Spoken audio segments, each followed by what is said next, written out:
बिस्मिल्लाहिर्रहमानिर्रहीम, अस्सलाम वालेकुम। Welcome again to my YouTube channel. आज की इस वीडियो के अंदर हम अपना बिज़नेस कम्युनिकेशन का नेक्स्ट लेक्चर देखेंगे।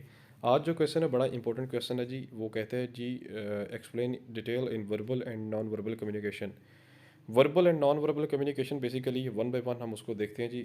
वर्बल कम्युनिकेशन क्या होती है?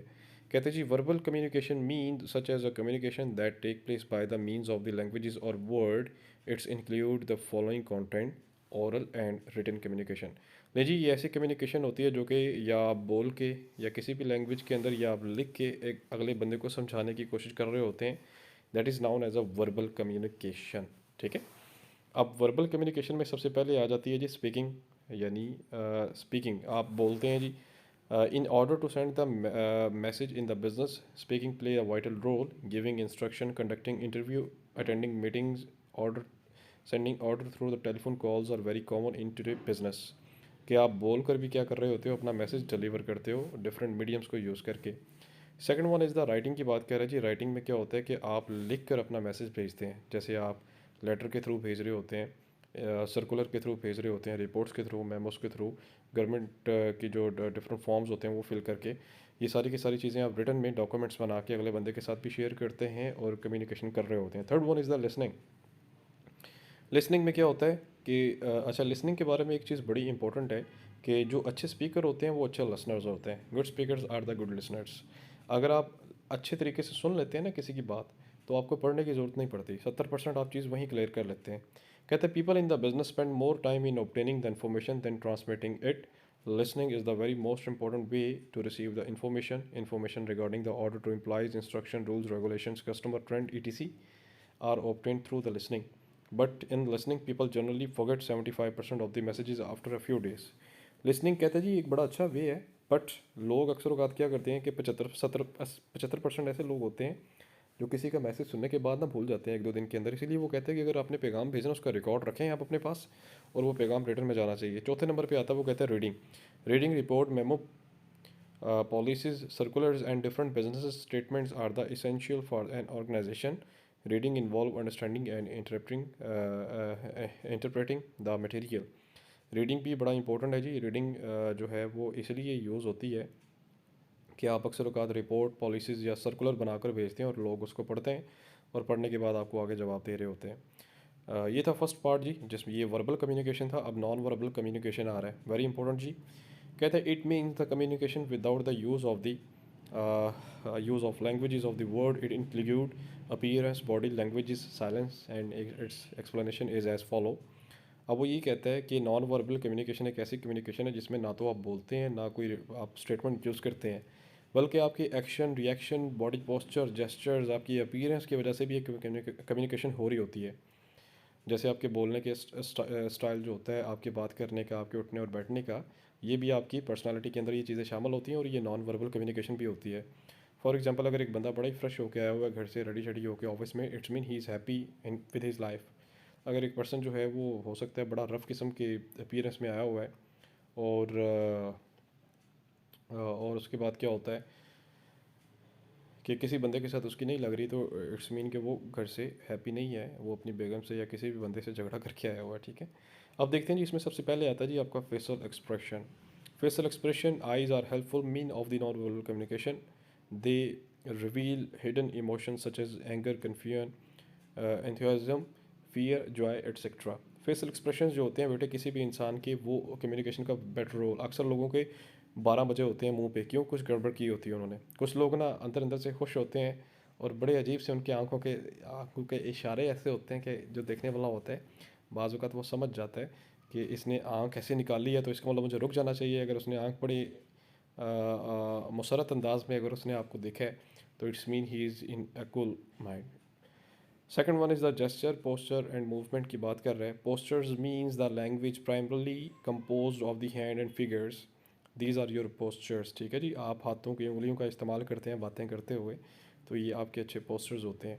और communication of the deaf people and single given by the traffic constable are the example of the postures.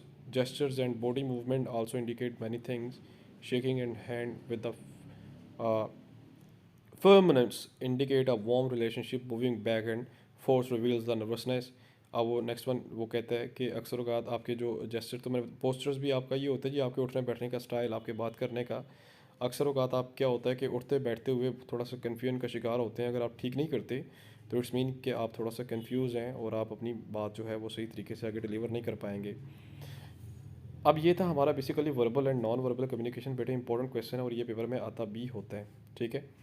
थोड़ा सा आगे मैं चलता हूँ। हमारे पास यहाँ पे अगला जो क्वेश्चन आ रहा है वो ये कह रहा है, enumerate the different categories of the non-verbal communication and state their importance in the communication process with a suitable example। Next question आपका आ रहा है, कहता है जो नॉन वर्बल कम्युनिकेशन है इसकी पूरी की पूरी आप एक तो पहले आप उसकी एक्सप्लेनेशन लिखें और दूसरा ये बताएं कि आपकी कम्युनिकेशन प्रोसेस के अंदर इसकी क्या इंपॉर्टेंस है।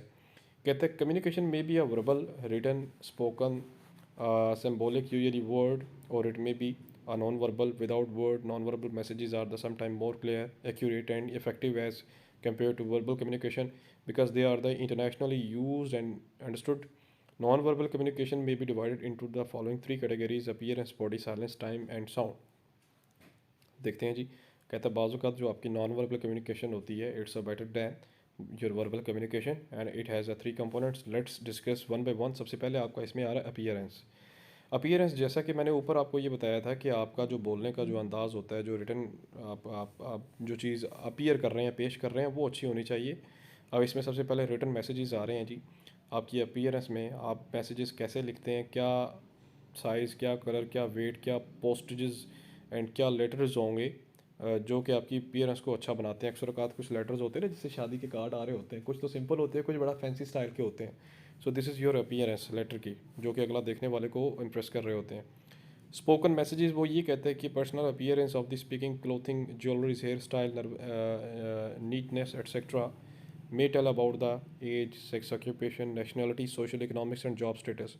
Similarly, appearance of the surrounding room, size, location, furnishing, lighting, etc. अब वो कहते हैं जी स्पोकन मैसेजेस के अक्सर औक़ात ये होता है कि पर्सनल अपीयरेंस आपकी जो होती है ना, जैसे आप अच्छे कपड़े, ज्वेलरी, हेयर स्टाइल आपका बड़ा अच्छा है, आपका जेंडर, आपका ये सारी चीज़ें मैटर करती हैं आपकी कम्युनिकेशन को आगे लेकर जाने के लिए भी। उसके बाद नेक्स्ट आपका आता है जी, इसमें फेशियल एक्सप्रेशन है जी, उसके अंदर इंक्लूड है आपके फेस के एक्सप्रेशन, जैसे जॉय, लव, सरप्राइज, ये डिफरेंट होते हैं। इनके होने से भी आपकी कम्युनिकेशन चेंज होती है। पोस्चर एंड जेस्चर्स की बात कर रहे हैं, उठने बैठने का, स्माइल, स्मेल। अक्सर लोग जो होते हैं उनको अगर गुड स्मेल और बैड स्मेल के बाद क्या होता है कि वो थोड़ा सा उनका फेस जो होता है वो चेंज हो जाता है। तो वो अंदाज़ भी आपका थोड़ा सा डिफरेंट होना चाहिए ताकि एक अच्छी कम्युनिकेशन का जो जेस्चर है वो जाए। Fourth one is the touch की बात कर रहे हैं। Touching people in a different way is also called the communication. For example आप गुस्से से भी टच करते हैं, ऐसे घुसेड़ते हैं। कुछ फ्रेंडशिप आपका स्टाइल होता है, कुछ लविंग स्टाइल होता है आपका। तो वो भी बेसिकली क्या है जी, आपकी कम्युनिकेशन के अंदर उसको एक बड़ा इंपॉर्टेंट कंसिडर किया जाता है। Silence, time and sound. Silence ये होता है कि अक्सर औक़ात आप बाज़ मौके पे चुप हो जाते हैं, अगला बंदा थोड़ा सा कंफ्यूज होता है, why he is quite, you know, he is not speaking. तो उसमें फिर क्या होता है कि ये भी खामोश रहना भी अक्सर औक़ात कम्युनिकेशन की एक साइन होता है। टाइम, अक्सर औक़ात ये होता है कि आप वक्त लेते हैं थोड़ा सा बात करने में, अपनी बात कन्वे करने में। तो ये भी बेसिकली क्या होता है कि ये भी एक थोड़ा सा अपनी बात के अंदर वज़न डालने के लिए ज़रूरी होता है। साउंड एंड पैरल लैंग्वेज की बात कर रहे हैं। साउंड क्या होता है कि कभी कभार आपकी आवाज़ ऊंची होती है, कभी आपकी मध्यम होती है। तो ये भी बेसिकली क्या होता है कि एक कम्युनिकेशन के अंदर अपना इम्पोर्टेंट रोल प्ले कर रही होती है, ठीक है। So here is the question. आज हमने पढ़ा कि नॉन वर्बल कम्युनिकेशन बेसिकली क्या होती है और उसके अंदर जो इंपॉर्टेंट स्टेप्स है वो भी हमने देखे। इंशाल्लाह अगली वीडियो हम देखेंगे अगले लेक्चर में। अपना बहुत सारा ख्याल रखें, वीडियो को लाइक कीजिएगा। इजाज़त दें, अल्लाह हाफ़िज़।